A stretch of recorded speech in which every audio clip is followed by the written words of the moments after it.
Welcome to Mic Check Waifu Waifu.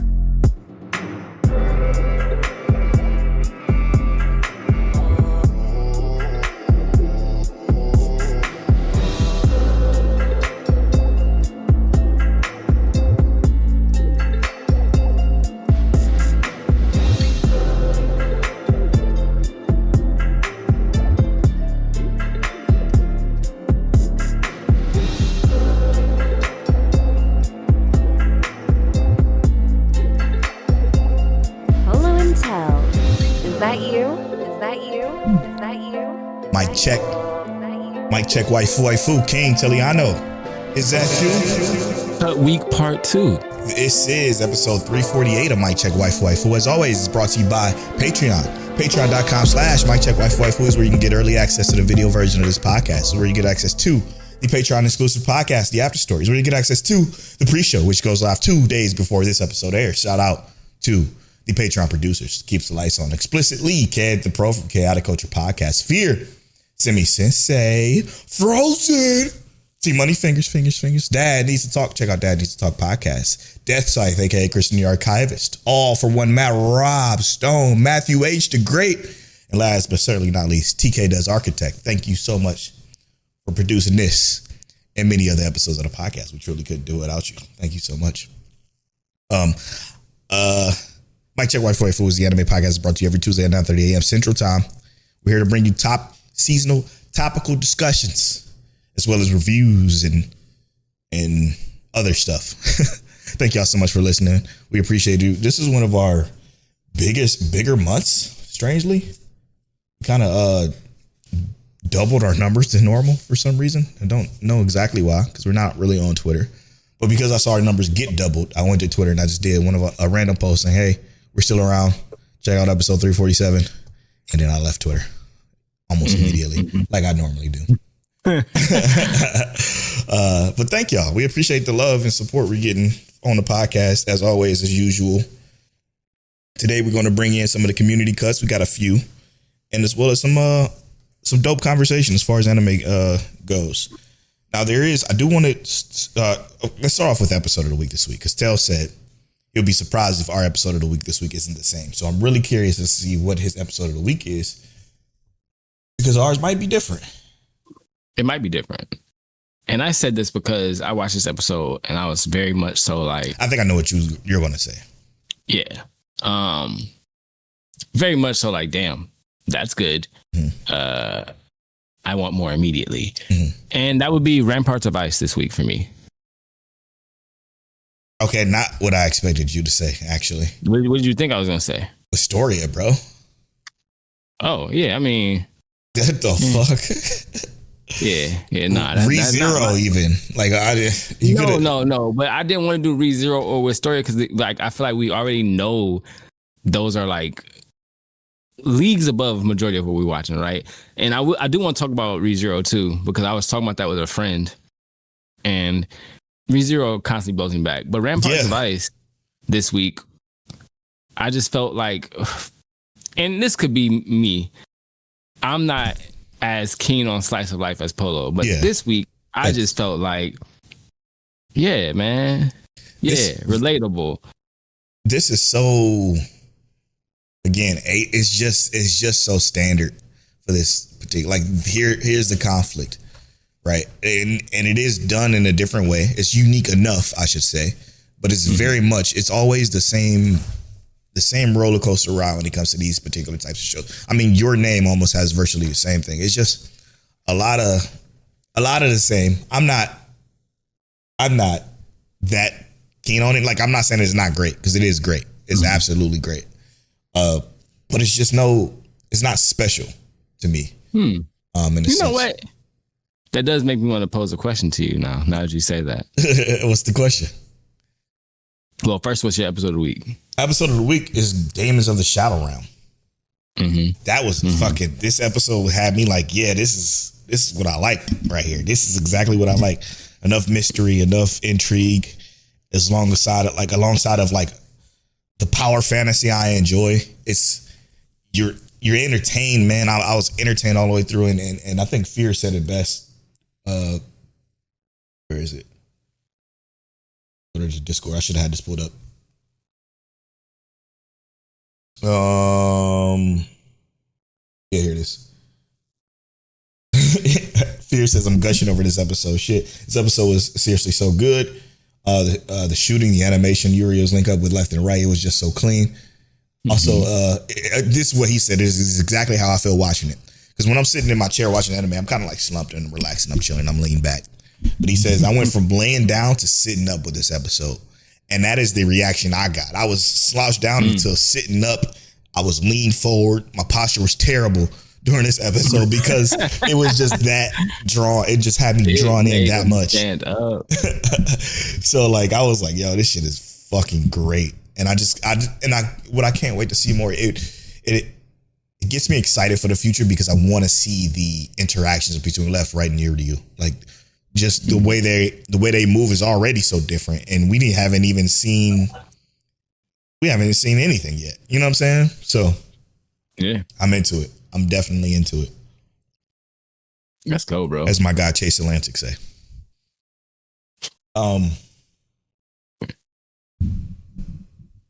Yeah. What was your question? So, you know how we experience burnout, right? Yeah. And one of the things that I think about when we experience burnout, and we kind of talked about this with like the topic of slop. Yep. Right. Slop, you don't want to really sit there and invest your time in slop, but when you've watched so much of something, when do you start to experience burnout?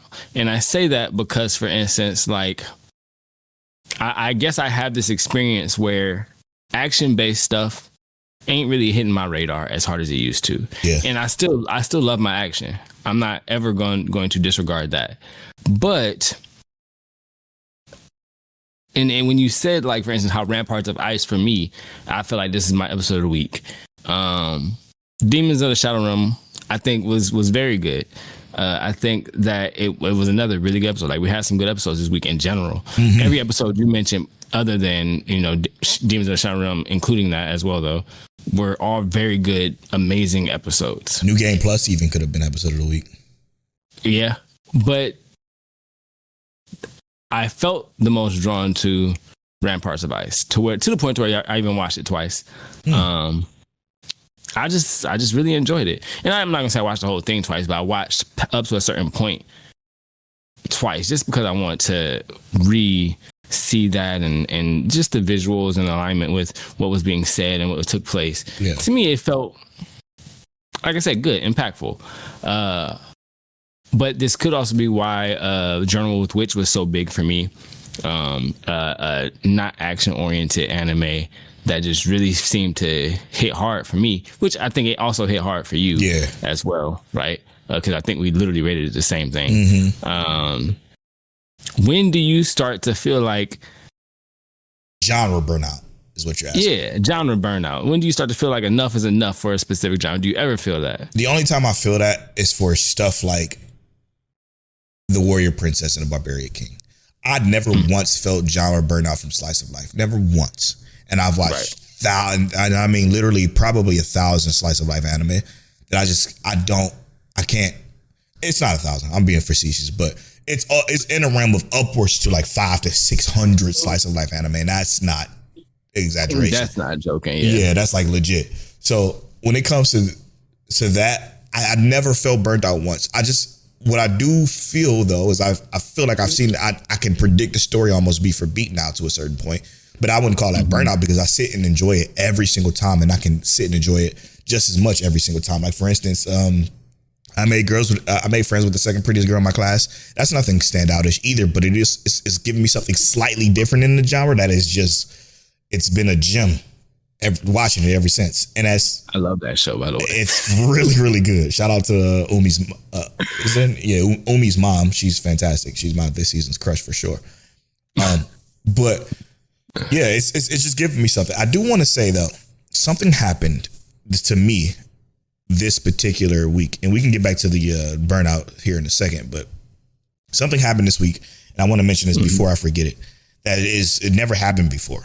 For the first time ever when I'm watching the show. And I want to give special shout out because Tell pointed it out to me last week as well. But I'm gonna give full credit to Dad Needs to Talk podcast, because Dad Needs to Talk podcast posted it in the Discord as a forum thread, and it's the show Kill Blue. He posted it. We didn't really pay attention to it.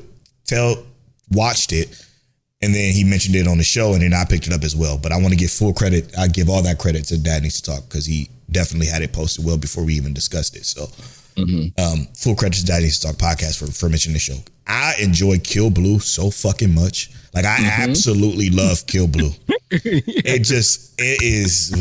It quickly became one of my favorites this season because it's just so good. However, I will say this: for the first time ever, there was a delay in the dub. And for the first time ever, I watched the sub, but I felt the dub was better than the sub for the first time ever in my anime life. And I'm not the versus sub versus dub guy. There is a lot of bad dub. There is some okay sub, but there's never been a time where I personally found the sub lacking compared to the dub. There's times where it's on par. Like, you know, may I ask for one final thing I feel is on par, or certain shows are just on par with the sub and it should be just as good where you can balance it out and be good with both. This particular show in Kill Blue, the third episode particularly, I think would have been better in the dubbed, but I had to watch the sub because for some reason it was delayed. Let me see if it's still delayed. Yeah. So it's still delayed. I was bored in the third episode. Now, the third episode was still entertaining, though. It still had a lot going on. There was enough going on.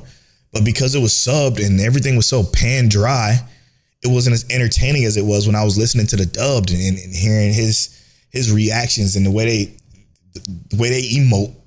You know, when he's talking to his wife or when he's talking to his friend, the way they emote just feels so much more, I don't know, fun and vibrant. The show feels more vibrant. That's what in the dubbed than it does in the sub. And I'm like, damn, for the first time ever, I'm actually bored. Like, my eyes was getting heavy. I was bored watching it. But then as I'm watching it, it's such a good episode though, because so much is happening. I was like thrown off. I'm like, this is the first time this has ever happened to me where I'm just not even enjoying it at all, the sub, compared to what I did when I watched the dub. I'm gonna also say this because I also enjoyed the hell out of Kill Blue. It's so good. Which I'm very happy that because that was actually a question I was going to ask you later if you didn't mention it. But now that you mentioned it, I'm very happy that you started enjoying it because it's his personality, right? Yeah. But on top of that, his it's a lot of that monologue that he has, and then the action that transpires, and then the motion forward. It's actually a nice little fun show. It's so fun. It's crazy.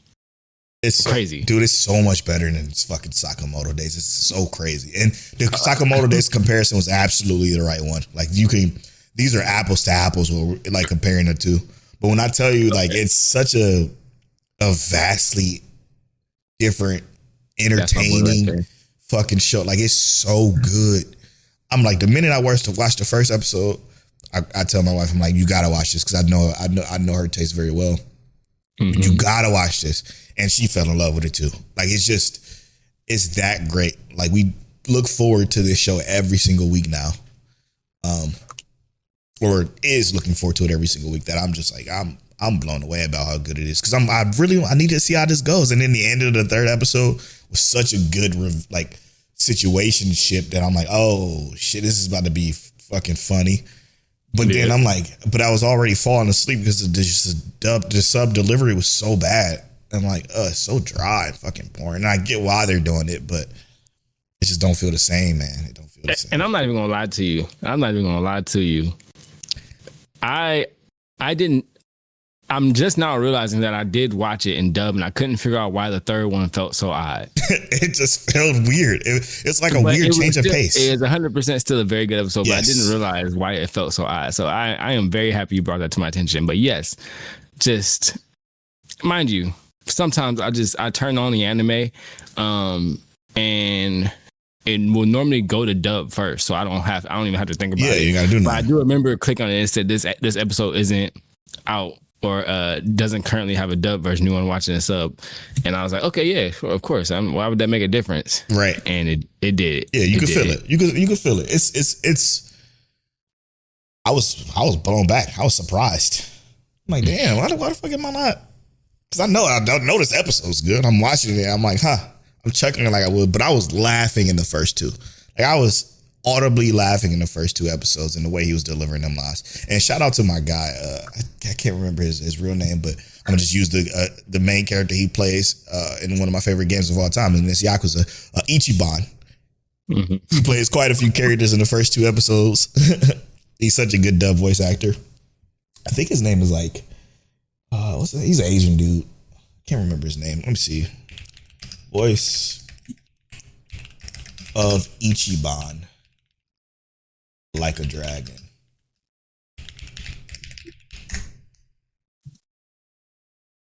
Let's see here. How many games is Ichiban in? Technically 2. Or 3, because the pirate. Yeah, here he is. His name is Kanji Tang. He plays a lot of dope characters. He plays Gojo in JJK, English dub. He plays the what's his face's brother in Demon Slayer. The dude with the shotgun. He plays his brother, the Hashira. But he plays a lot of good characters, but he's really, really good. But he has quite a few different voices. I'm like, this is Ichiban. There's Ichiban again. But man, the Kill Blue is great. So shout out to Dad Needs to Talk for that one. Because I remember seeing it, and shout out to you for actually watching it. Yeah, which mind you, I didn't even know Dad Needs to Talk was watching it, but I'm very happy. Dude, yeah, he posted it. He so always be on. He be on point a lot. Yeah, he posted it a while ago too. It was 4/13, so the 13th of April. So before our last week's show. He said, "There's a chance I never talk about the show again, but this is a fun little surprise. I never saw much talk about the manga when it was going, but I just watched it. It's also simul dub too on Netflix and Prime, and just a shonen series about a hitman that gets turned into a teen. It has to go undercover at a middle school to figure out what happened." Yeah, and then it's fucking great. It's just great. So exactly, mind you, it's great. I am going to recommend this. I am sending out all the signals to all of our friends who are watching anime right now. Add Kill Blue to your list. It's 100% worth it. Rob Stone, add it to your list. Crystal, add it to your list. You will enjoy it as well. It's fantastic. Yes. Albeit, I know Crystal only watched sub stuff, so I don't know if she'll enjoy it as much because that sub, it was very boring, even though it has a lot going on. But my wife still enjoyed it, and she watches it as sub too. So, Crystal, yeah, she might enjoy it. Yeah, I'm pretty sure Crystal will still watch it too. But yeah, it's fantastic. It's been fantastic. Also, I forgot to do this at the very, very beginning. I should have did it at the very, very beginning before we started. But we are asking for recommendations for our mid-season review, which is in 2 weeks. So next week we're going to do our top 5 must watches, but the week after that we're going to do our mid-season review. So now's your time. Join our Discord or comment on the YouTube video. There's a new channel called Review Recommendations. It's right under our Anime Talk channel. So if you have a show you want us to review, again, it could be a show on your list that you plan on watching, that you need to watch, you need to get done, and you want to watch it with us, or it's a show that you like that you want to get our take on, just drop that show name preferably with the AniList link if you can, to make it a little bit easier for us to read it and check it out. But if not, it's fine too. Just drop the name of the anime inside of the Review Recommendations channel. We would greatly appreciate that. So we love having you guys a part of what we review during the mid-season. So, and just for an understanding, you don't have to drop those reviews just when we ask for them. If y'all got something y'all think we should review, just drop them so that we don't forget where they are and we can keep track of them in a very clean fashion. Good point. Yeah. So anytime you got a show that you just want to hear us review, period. So it didn't have to be necessarily for the mid-season. Just drop it in there, regardless of when, where, or how. Just drop it in there. Cool. All right. So what are we spoiling in the second half of the show before we get into the cuts this week? Definitely going to be some ReZero, right? Yeah, gotta be. That episode is fucking insane. You want to do Ramparts? Yeah, we can do Ramparts of Ice. I'd happily do that. Unless you wanted to do something else instead. Well, I know you said like Wistoria and with Shadow Realm or Demons of the Shadow Realm. Let's do Wistoria. Okay, so you want to do ReZero and Wistoria for our spoiler? Yeah. So let's do that. We're gonna do that. And now, on to the main discussion. Cut week part 2, episode 3. We just want to get this out of the way now. Liar Game. I know we mentioned it was coming out with a 3rd episode. I didn't even finish that 3rd episode before I dropped it. Shit was terrible, dude. Oh my God. It was so... Oh, listen, listeners. Liar Game was probably one of the worst this season I think I've ever seen. Like, it's bad. You know what Liar Game made me think about? What? That one anime from a few seasons ago, where it was like the gambling dude, where they were trying to build a business together. Yeah. Yep. I couldn't finish that one either. It was arguably worse than that, though, in my opinion. Like, mostly because of how they set up this character. I don't even have any interest in going for it, and that sucks. Yeah. I turned the episode on the same day it released because I knew without a shadow of a doubt I was gonna hate it. Yeah, it was rough. That one was. But I felt like I tried to give it a chance. And I could be saying I felt like I tried to give it a chance and I just didn't really give it a fair chance, but I felt like I gave it a fair shake, bro. No, you did. That anime is not good. And if y'all still watching, let us know so we can keep updated on it. But I will no longer be indulging in that one. It was real bad. It's real bad. I do want to shout out. I did catch up on Nippon too. Mm-hmm. Yeah, I like it. I like it a lot. It's good. It's like a lot is kind of being. It's good. It has this like weird, serious yet funny concept to it, right? Right. The idea of it is cool. It's just I don't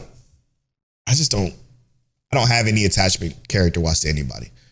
So the times you gave an episode of the week, I don't think it's your opinion. So of course you whatever, but I didn't think it was deserving of that compared to other shows because it was just, so it was last week. And the last week episode was episode 3, technically. And that I found actually to be one of the weaker ones. It's cool. The idea of it's cool. I just don't have any attachment or care for anybody. And I think that's a major difference, a major downside for me because again, I care most about characters in shows. And I just don't, there's nobody I give a fuck about. And it's mostly because it probably jumps around a lot. But the idea of this show is good. It's still enjoyable to watch for sure. I'm curious as to see how he's going to become what we think he's going to become eventually. Yes. So it's definitely worth watching, I think for sure. But Liar Game's gone. Let's see here. Barbarian joint. Yeah, I'm leaning towards gone too. It was a better episode this week though. Are you still trying to give it a chance? I don't know. Is that what you see yourself doing? I don't know. That's the thing. I watched the entire episode 3. Like normally, if I'm 100% shortcutting it of episode 3, I don't even fucking finish episode 3s. I just like, I'm done. Mm-hmm. But this one, it kept me interested enough to want to finish the episode 3. But do I care about going back for 4? I don't think so. Yeah. I don't think so. I'll be fair. I don't think it's too much other than that I want to cut. I wish we can cut your sleeper. I fucking hate that show. Oh, we didn't cut that already? Are we using your white cut for this? No, I watched it. I don't know what I mean, because what else could I switch my sleeper to? You know what I mean? You can switch it to anything you want. I know I got one for that Yakuza one that was terrible. Yeah, Yakuza wife joint. Mm-hmm. That shit was awful. So you can switch it to whatever. It could be one you watching already or one you haven't. Don't even matter. Just please get me out of this one. If you can get me out of this one, I will be so happy.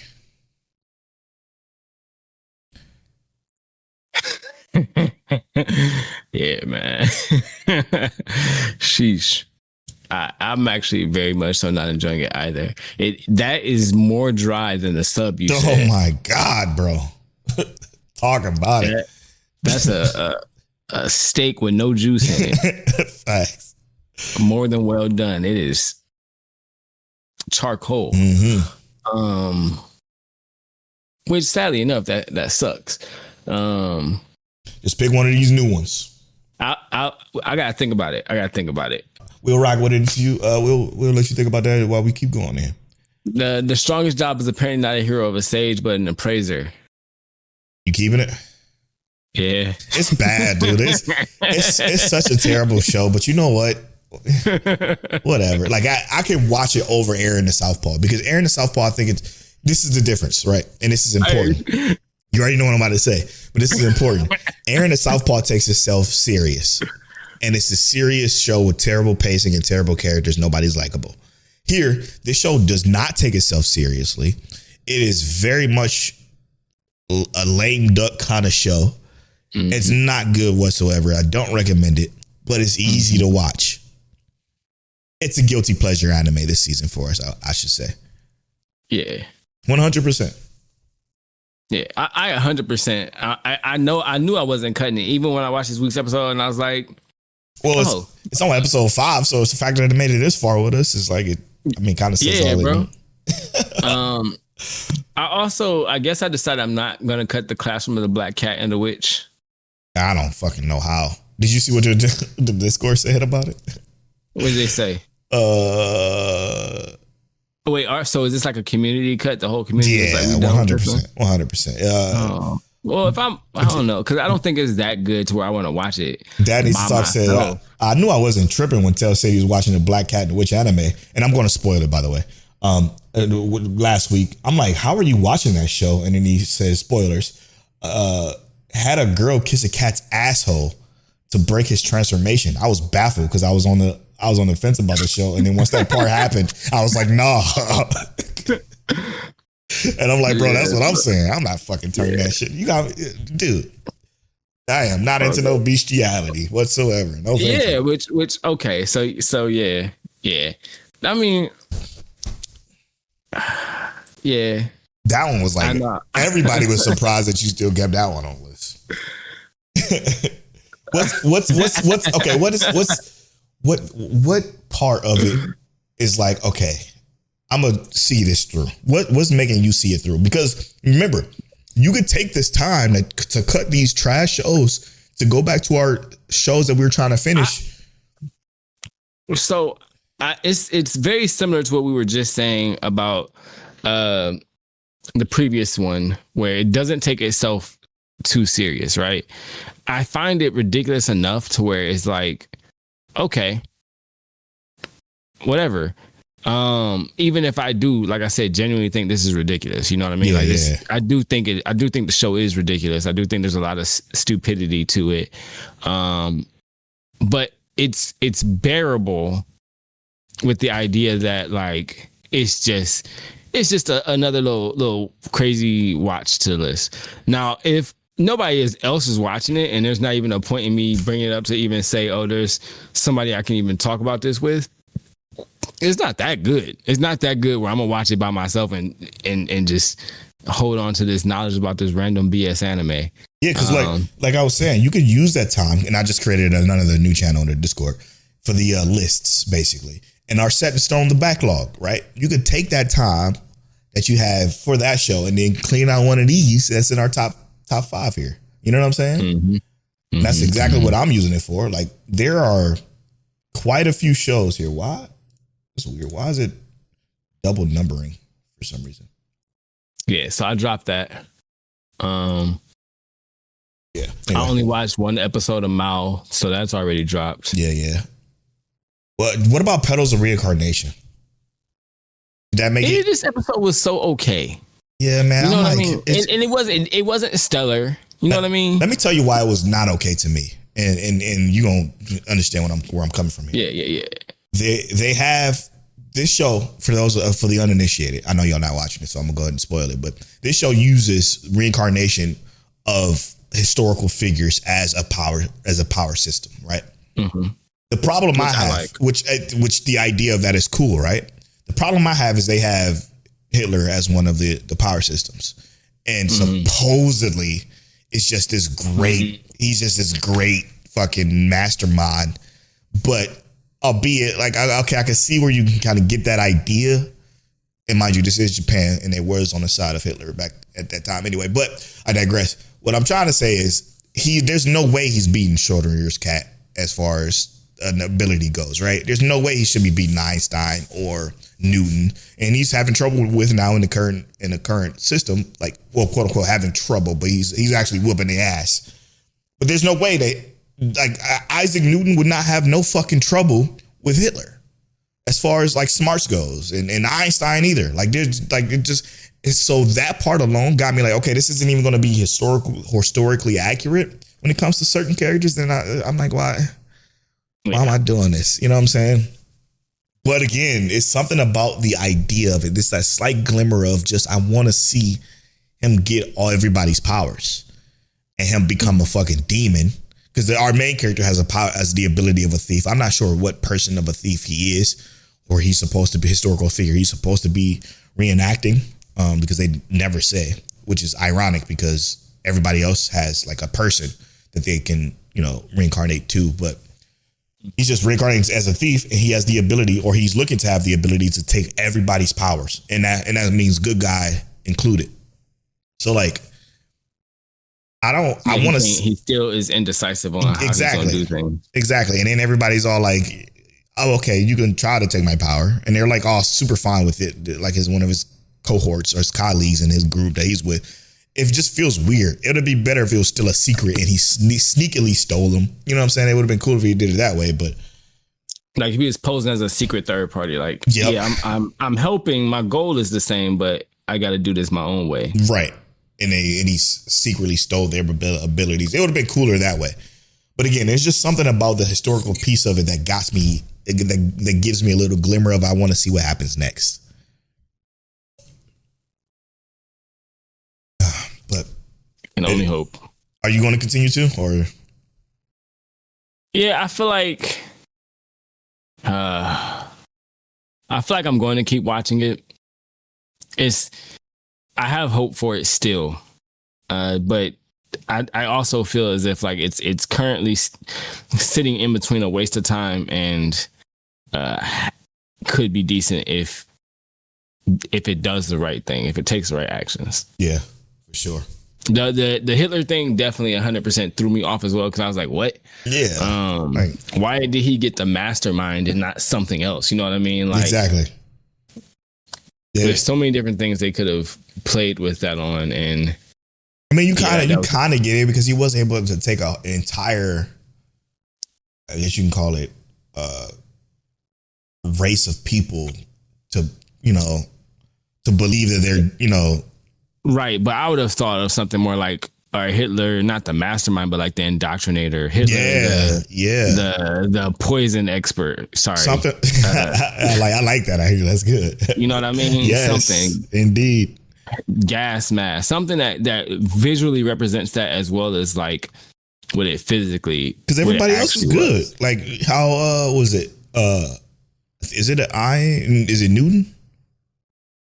It does the translocation. Mm-hmm. Yeah, like that's cool. Like that's a spin on what Isaac Newton theories were. You know what I'm saying? Like as far as space and time and how that shit works. Like that's a cool idea. But yeah, it was rough. It was rough. But you know what? Maybe this is where I give like 4 or 5, maybe halfway point to determine if I'm gonna keep it or not. Yeah. And if not, I'll just have a halfway done anime dropped. It'd be like that sometimes, bro. I'm sorry. I almost cut Mistress too. I'm kind of leaning towards cutting that one. Same, but I already told you I wanted to cut that one. Yeah, I know. I did watch this most recent episode, and more of the same. I personally don't think I want to watch it. Yeah, and I'm gonna take this time to make the executive decision and cut it. That's what I'm gonna do. Fuck it, forget it. Let's do it. Let's do it. It was cute though. It was cute. but I just don't care enough to care. There's definitely a thicker level of cuteness to it. I'm cool. I got stuff like Witch Hat Atelier this season. Yeah. You didn't see my comment on that one? No, I did not. Let me see. It was, I absolutely adore her, but there comes a point where common sense has to come in somewhere.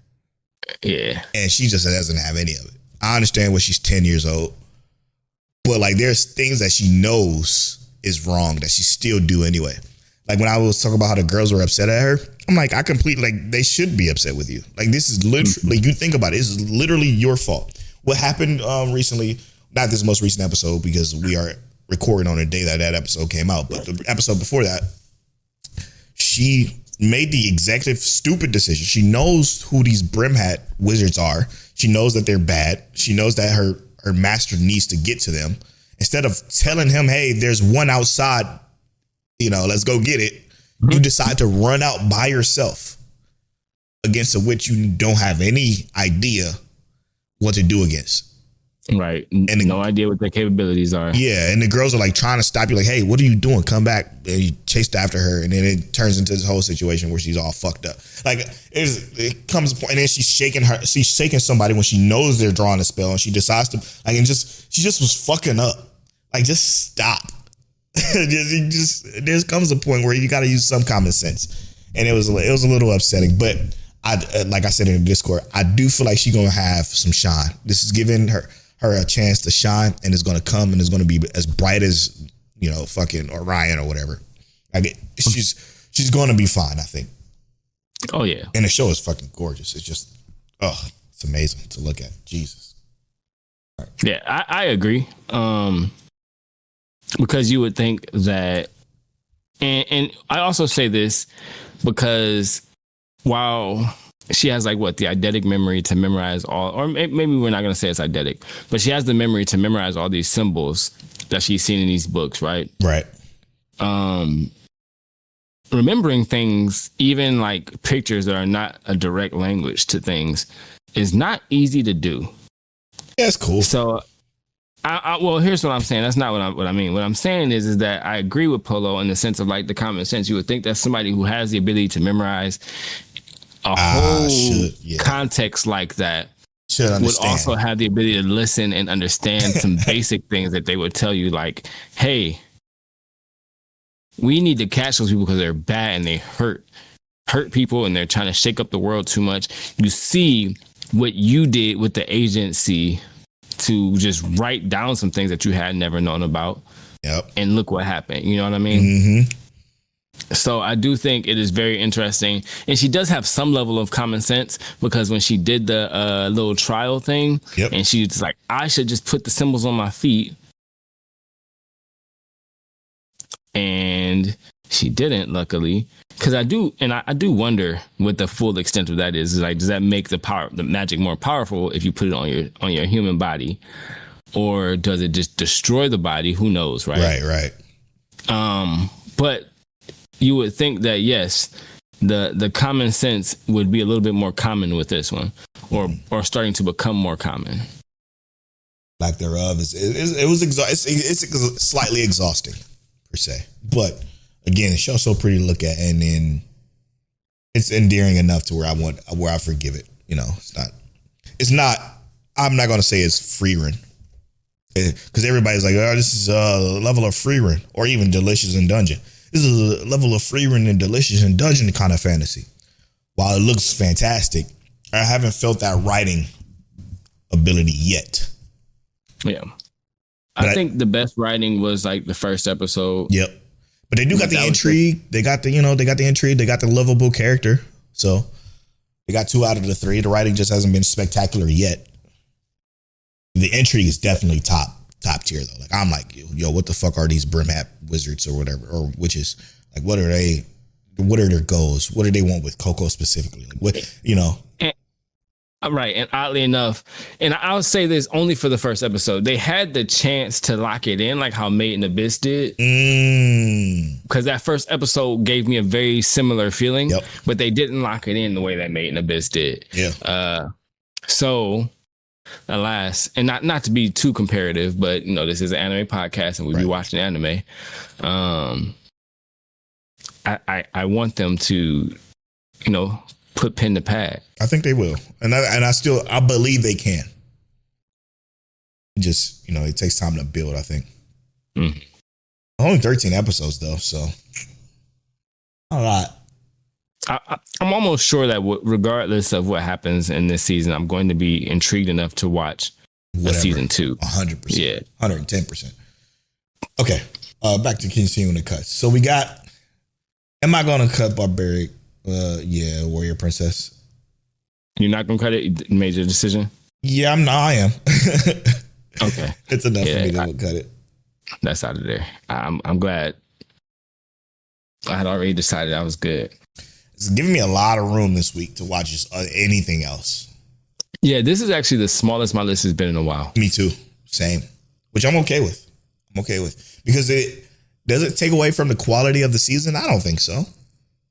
Yeah, I think if anything, this is just going to refine the season to a point where we're happy. Yes. Easier conversation flow. That kind of stuff.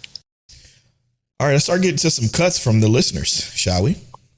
Let's go. Let's start off with Rob Stone, one of the Patreon producers, long-time listener of ours, good friend. He says, no cuts for me. Like I said, my list ranges from really good to acceptable so far. I Want to End This Loving Game is probably the closest and easiestly the weakest of the rom-coms, lagging well behind Gals and The Second Prettiest in terms of characters and how quickly I think the romance will move forward. That said, it is my sleeper, and it's not terrible, so I will keep going. And he said, everything else, I'm watching. It's staying. So everything else he's watching is staying on his list. And I respect it. I want to end this love game. We're going to get to that a little bit here shortly with Crystal's if you want to go with hers. My cuts thus far, before I possibly forget since I'm out of town this weekend, LOL. I Want to End This Love Game. I know I said I would pause it, but honestly, I'm not going back, LOL. I feel you. Episode 1 immediately showed me I don't have the patience for this. I can 100% understand that. Number 2, go for it, Nakamura-kun. I tried so hard because it's a BL, but it's high-key cringy and annoying. I even tried to only watch it at work to focus, and I just don't care anymore. I respect that. If you put yourself in a position where you have to focus on it, and you still can't, yeah. That's enough reason not to. Yeah, exactly. That's enough reason to not continue. Yeah, so to speak on I Want to End This Love Game, I agree with Rob Stone. It's definitely the weakest rom-com of the sorts. It's not good. However, it's fine enough to where I can watch it because it comes out on a day where it's not much else. And what I mean by that is I Want to End This Love Game, even a replicant can fall in love. And I made friends with the second prettiest girl in my class, or the only thing that comes out tomorrow, which is on Tuesday, which is the time you guys are listening to this podcast, hopefully. So it's like those three, all slice of life that I can tolerate. It goes back to what I said earlier when I said I've watched 500 to 600 slice of life. This is just one of the ones that I have checked off that's done that I'm like, it's fine. It's not good, not great, not bad either. So it's worth for me to just continue, just finish it out. It's not that terrible, but it's not great. I completely understand why Crystal would, because it's so childish compared to everything else we got. Like, it's ironic because everything else we got is also childish, but it's a childish in the way that is much more mature. Does that make sense? Yes. All right. All for One Matt, one of our Patreon producers, he says, marriage toxin. I didn't even give it the 3-episode rules. It didn't move me at all after episode 1. Yeah, it's not. I don't think it's a good show, but some people do. Number 2, Killed Again, Mr. Detective. This is the second detective show that I had to drop in back-to-back seasons. I gave this show 4 episodes, and I was honestly expecting a little bit more. And he says, I Want to End This Love Game. I'm already watching I Made Friends with the Second Prettiest Girl in my class. Angel Next Door spoiled me riding season 2. Abari's Teenage New Game, and Gals Can't Be Kind to Otaku. I'm already eating good with those shows alone. I don't really feel the need to continue to watch this show at the moment, or at all, to be totally honest. And I respect that too. I get it. Y'all are all spitting when it comes to that. I Want to End This Love Game. But yeah, Marriage Toxic couldn't even get me through the first. I was over it. I'm like, no, thank you. Yeah, I tried with Marriage Toxin. It looks nice. Yeah, it's okay as hell. Yeah. And by okay as hell, I mean it's okay not in my list. Well said. Well said. All right, y'all. We're about to get to know Mic Check Waifu and then slide over into these spoilers. Because it's midnight and I got to get this edited and uploaded by tonight. All right. Random number generator. All right, I'll roll it. Oh, you rolling it? No, you roll it because I read it. We got this part 96. of the podcast where one of us rolls random number generators, the other reads a question associated with that number to get to know us a little bit better and re-roll. Okay, so not 96. No. 52. Re-roll. 8. Oh, re-roll. I love it. 79. 79. Re-roll. Yes. 100. Re-roll. Goodness gracious. 83. Re-roll. 6. Aha. What is the most recent anime you watched? Okay, this is good. The most recent anime you just watched right now at this particular moment. For me, the last thing I watched, let me make sure I get it right because I know my list. I normally update my list.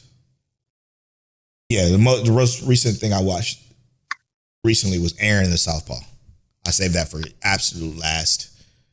And it was the first time ever in my entire life that I wanted to do 2 times speed.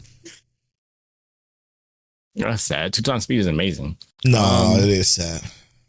I watched the second half of Ramparts of Ice right before we started recording. Nice. Okay. Now to go into spoiler talk, you sure you want to touch on that a little bit? Well, but really quick, I want to say this: Aaron the Southpaw, I'm dropping. Yes. And what about Nippon Son Goku, the 3 Nations of the Crimson Sun? What if I make that my sleeper? Please do. That'll give me a reason to keep watching it. All right. Not forget to watch it. That's perfect. That will be my sleeper replacement. Oh, yes. With Ramparts of Ice, what I feel the most related to is this, right? Spoilers for this, by the way. And this is just a tell moment where y'all get a little insight on who I am, right? When I was younger, I used to do a lot of crazy things that actually I think probably got me way more attention than I ever knew I got. And I never realized people paid attention to me for a very long time, right? And I remember like the first time I realized that people paid attention to me, I went to a So You Think You Can Dance audition. And I got there and there were people who were like, hey, yo, you're King Taliano on YouTube. And I was like, huh? He's like, yeah, bro. I'll be watching your dance videos. I was like, yeah, well, I'm like, cool. I definitely, where you from? Mind you, we in Detroit, Michigan. Like, I'm from California. And I'm like, oh. And that itself didn't necessarily bother me, but I will tell you, it did make me think in my head, oh, people actually pay attention. Like they've seen me before. And when she kind of said that she had this experience that made her want to feel like people were not paying attention, like she didn't want to draw any attention, I kind of resonated with how that feels. And not because I've experienced the same kind of trauma she had. I just understand how it feels to, sometimes it's cool to lay low and feel like you're not causing an uproar, you're not bringing any attention to yourself or anything else like that. But you compound that with the kind of experience that she had where it's not even necessarily true, but she perceived, because like people were saying things about what they thought was going on. And that I was like, dang, I already know what that feels like. But then you add on the teen angst of feeling like people are talking about you, making up stories that are not true because they haven't said anything, and then the people aren't clearing up those details. They just talking, and it compounds with this this whole, now you don't want to be seen. Now you don't even, and it demonstrates what her character is in this current state. Why she is even more so the way she is now. Right. And I really just liked it. I really just was drawn to it. And that's why I made it like more or less my episode, because I thought it was like just another really solid episode. But then I got that and I was like, damn. What did she say to him at the end? You remember? I know you just said you just watched it. She said something. She said, God, what did she? It was so poignant though. Hold up, I'm just gonna pull it up real quick. Yeah, man, please do. I really was, because I think that's important. It's only like the tip of my tongue too. What she said, I think the worst. That part did stick with me, because I'm like, yeah, like I get it, like, and I hope that she doesn't like backtrack from it, right? Like backpedal, which she probably is. She's probably gonna apologize and say, I'm sorry, I don't know what came over me, blah blah blah. I want her to stick to the gun and feel the way she felt, and that's why I wanted to know what she said, because I think sticking with that mindset is the right move in this particular case, because he's What'd she say? She said, why must you stick your nose in people's business? You disgust me. Yep. And that, and mind you, what I even think about that, right, is that the fact that he is sticking his nose in her business, even if he is just being friendly, it is drawing attention to her, right? Right. And it's putting her in that same space mentally, where, you know, she feels targeted. And this is a thing that it's not exactly the same thing, but it's like triangulation, where you get people together and they kind of all point at this one person, making them feel isolated and secluded. And even though he's not intentionally doing it, that's basically what he's doing. He's drawing all the eyes on her. Yep. Now she's feeling targeted, like everyone is triangulating her and making her the problem, even though there's not really much to talk about in this scenario, and she's just not necessarily seeing it. And I agree. I think she probably isn't a backtrack that, right? Which is unfortunate. But there needs to be a lesson learned for him. Just chill, bro. Like, yeah, bro, chill. Even Miki was trying to tell him, like, yo, you don't need to feel sorry for her. You don't need to worry about anything that she got going on. Just let her be and just be normal. If you just be normal, like his other friend is, like his other friend is cool, like Draft, she calls him. He's fucking cool. Like, he's just like, hey, you know, and you can see how she naturally opens up to him and they naturally become friends, because he's not trying to force his views on her, or she's not trying to feel sorry for her, or just stick his nose into where it just doesn't belong. You didn't have to say anything about middle school to her, or you didn't have to say anything about the other guy to her, period. You could have just said, hey, what you got going on?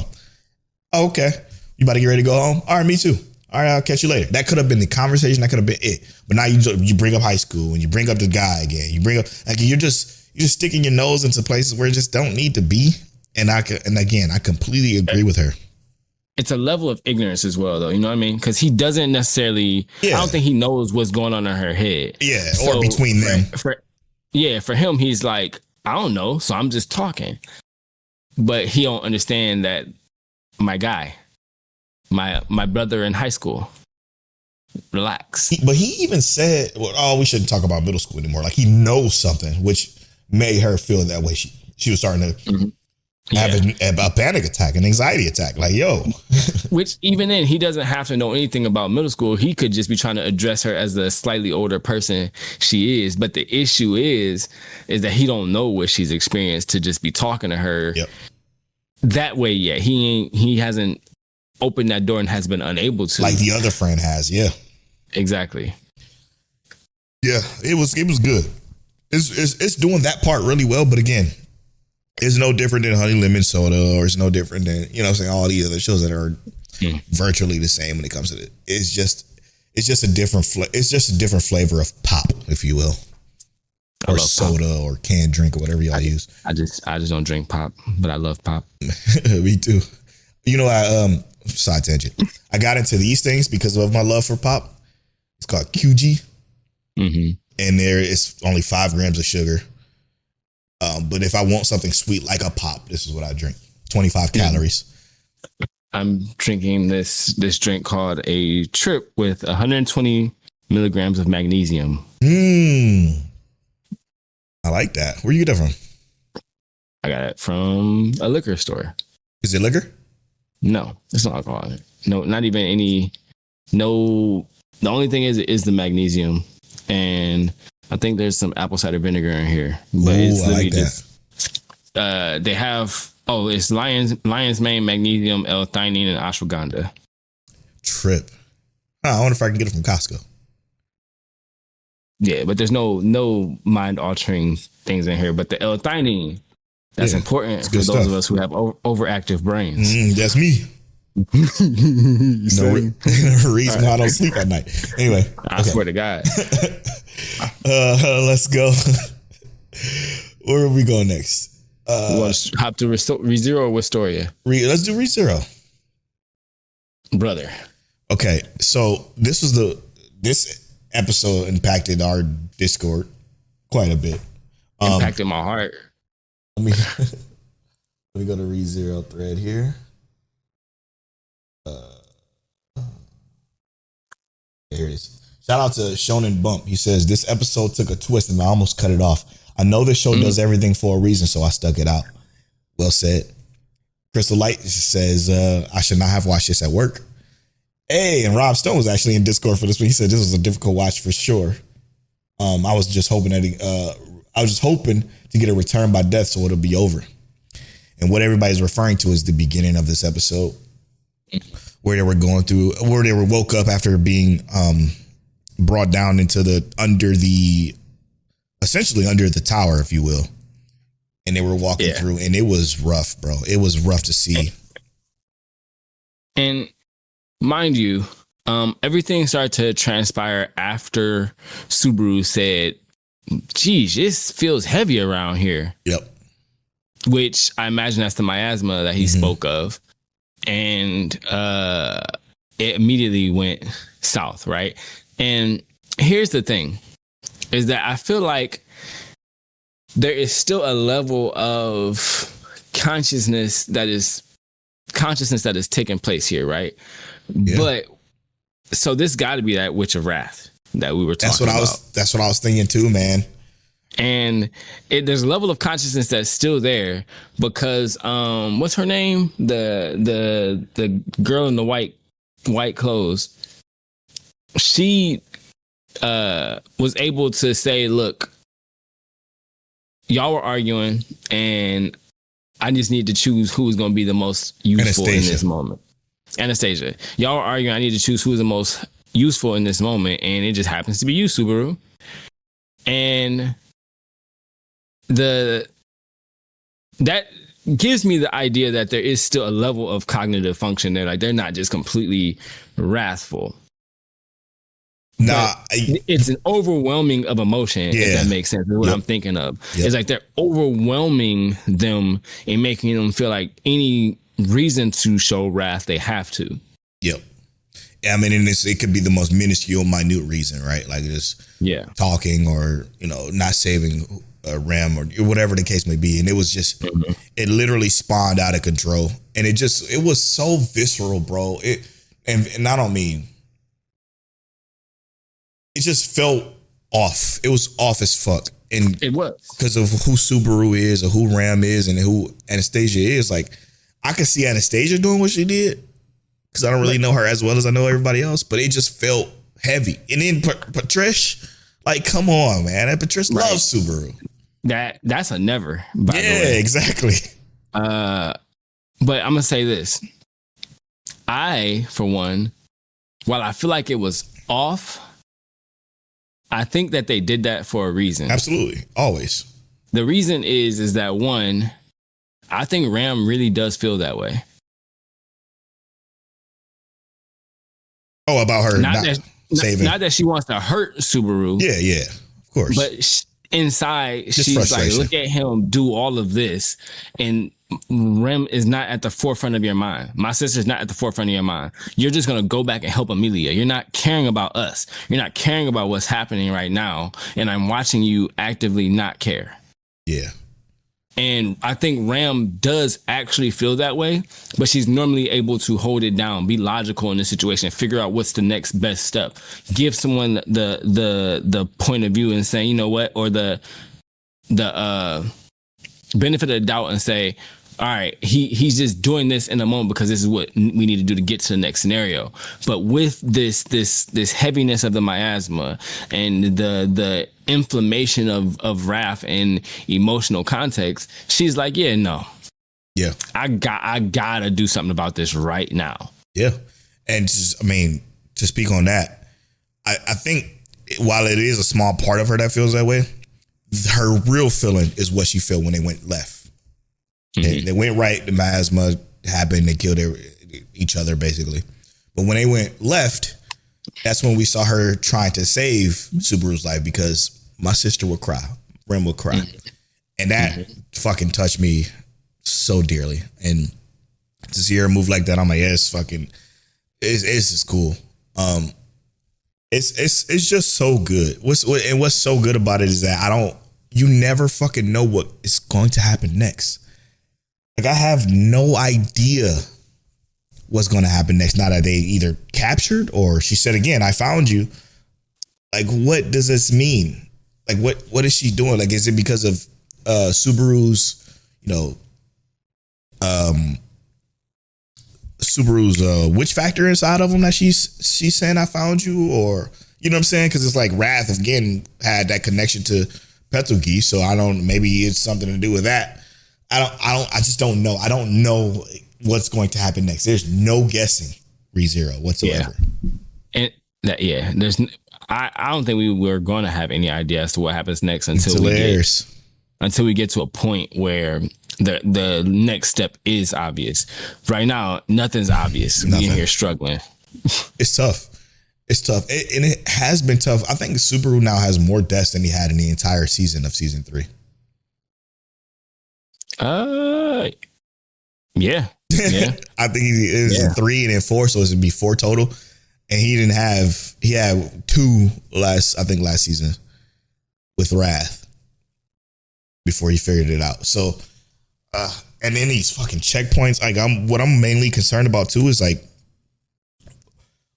where's Amelia? Where's Julius? Where's Beatrice? Yeah, mind you, they don't.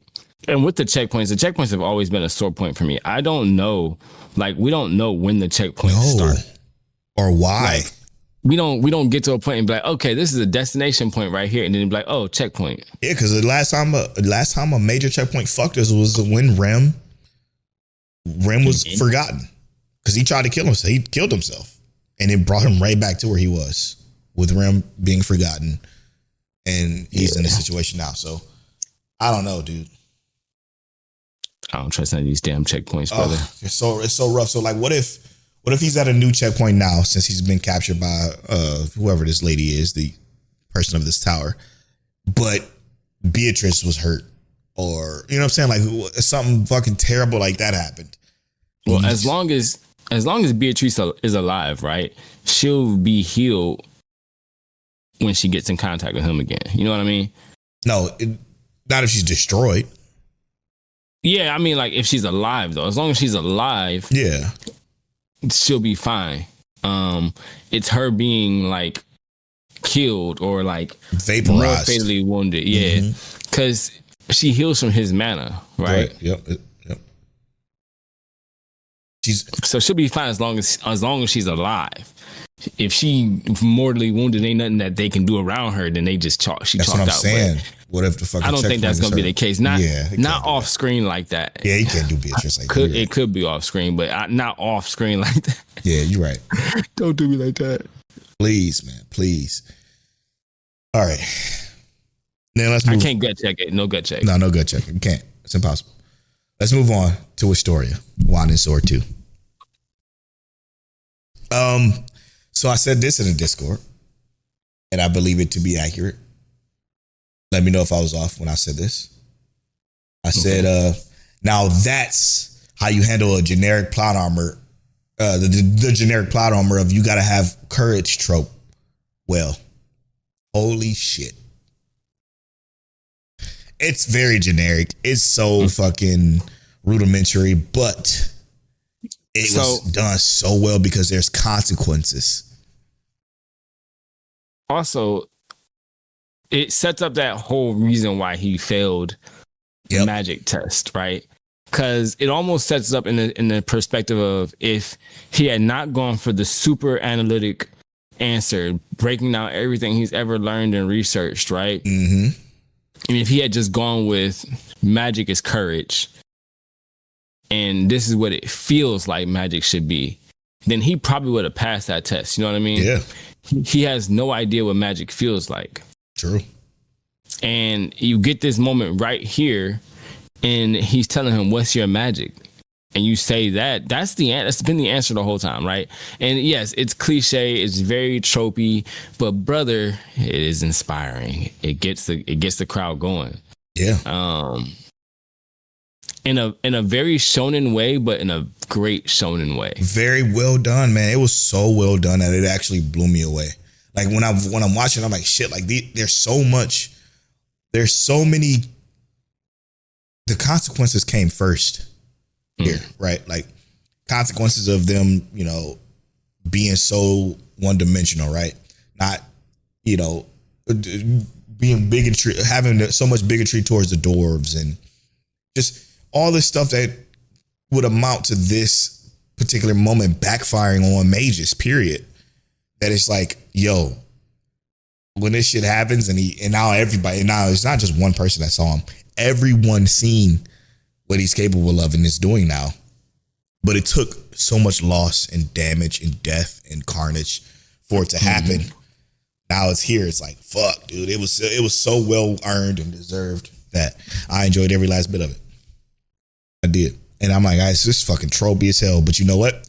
This is, again, it goes to the conversation we have for over the last 3 weeks, the trope blinders. You can have trope blinders for good plot and writing and pacing, and it was great, man. It was great. But there's more to it than that, right? Because it even establishes that, like, everybody can't have magic, no matter how hard you want it. Yep. So it sets a hard line that no matter what happens, right?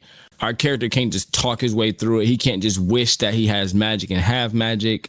You know what I mean? Mm-hmm. He has to work in his own lane and develop what he has. It's not, while it, like I said, very shonen-esque, it's not that one-to-one Naruto take. Yeah. It's not the one-to-one Black Clover take. It's not the Bleach take. He got to stay in his lane and get in his bag. Yep.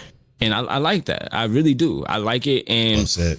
Yes, courage is tropey or whatever, power of friendship tropey or whatever, but that does kind of make up what shonen is. But then you layer it with a power system that doesn't just break for the main character. Mm-hmm. It doesn't feel like the main character just has plot armor, where the main character is losing people he cares about visibly to our face left and right, in these dire moments where the power of the world, where, like we said, like you were just talking about with the magic, they were bigoted and discriminatory towards the dwarves.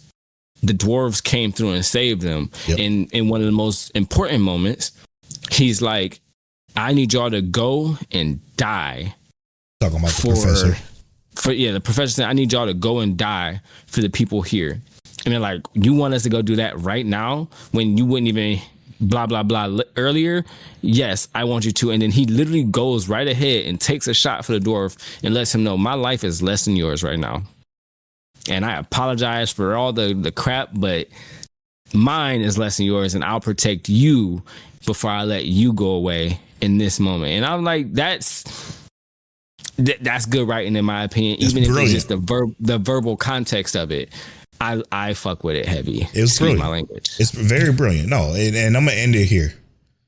Crystal said, "All right, I need this show to stop making me cry. I'm exhausted, but damn, they made up for it." And it is. These 3 episodes have been exhausting, but it's been so quality that I am here for it 100%. I think the show is great. We love Juan and Sword Storytell. I'm at Polow Barnfly on all social media.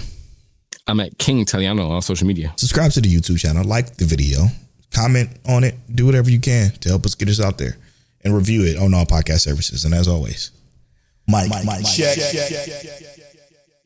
We out of here.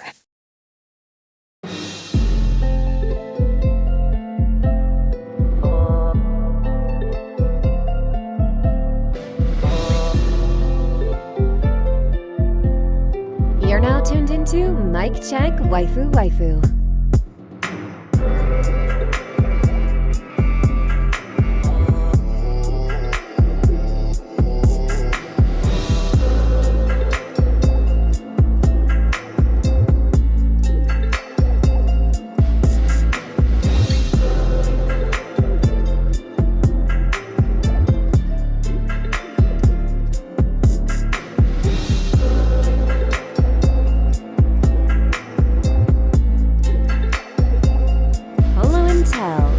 Is that you? Is that you? Is that you? Is that you? Is that you?